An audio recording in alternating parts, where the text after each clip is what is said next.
Maintenant, nos deux rapporteurs invités de la Commission des Affaires européennes, Monsieur Alexandre Freschi, vous avez la parole pour 5 minutes environ. Alors, très bien, merci Monsieur le Président. La distance est bonne?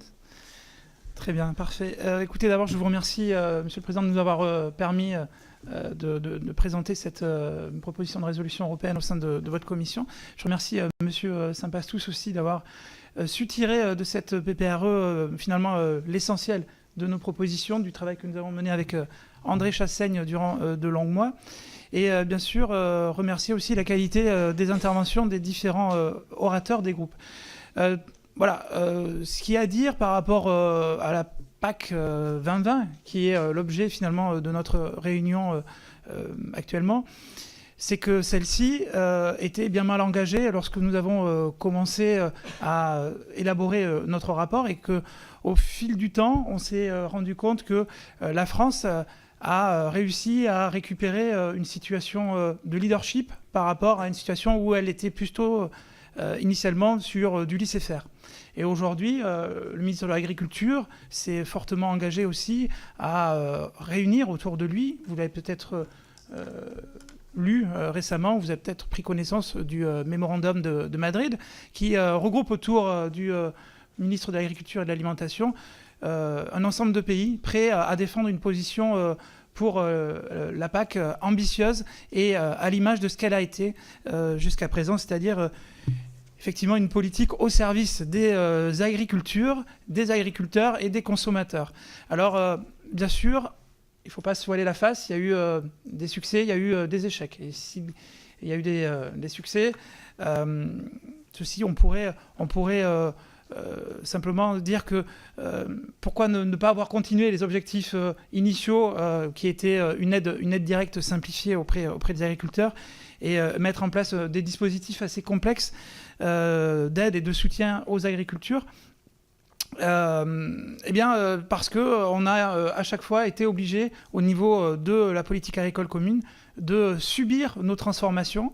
En 1992, c'est particulièrement criant dans le contexte de la fin des négociations autour de l'Uruguay Round.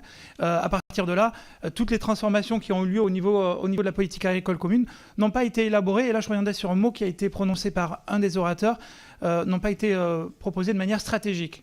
Donc on est arrivé sur, et je pourrais rejoindre la position de M. Ruffin, aussi étonnant que cela puisse paraître, sur le côté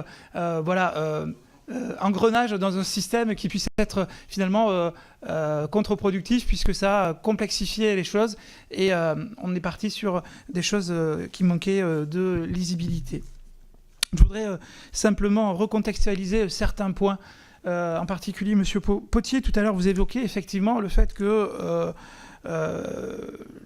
il fallait être ambitieux aussi au niveau du budget européen et repositionner la politique agricole commune par rapport à ça.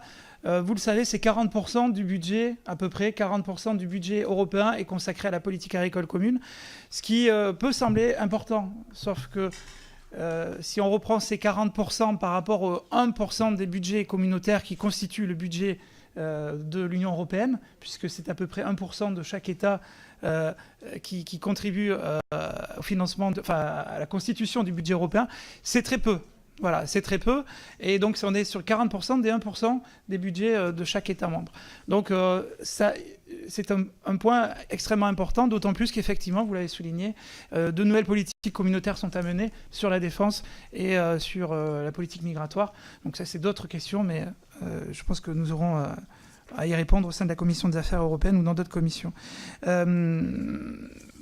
Globalement, rappeler aussi, peut-être, pour conclure mon propos qui n'était pas du tout un propos préparé au départ, simplement dire que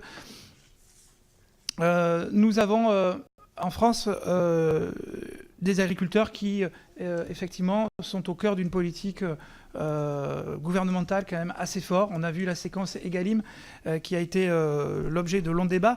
Et je ne pense pas que la politique agricole commune, ou du moins cette PPRE, soit l'occasion de refaire le débat par rapport à certains aspects de Egalim qui concernent effectivement une politique nationale dans un cadre européen, mais qui concerne surtout des relations commerciales à redéfinir entre les agriculteurs français les industriels et les distributeurs. Je vous remercie, Monsieur le Président.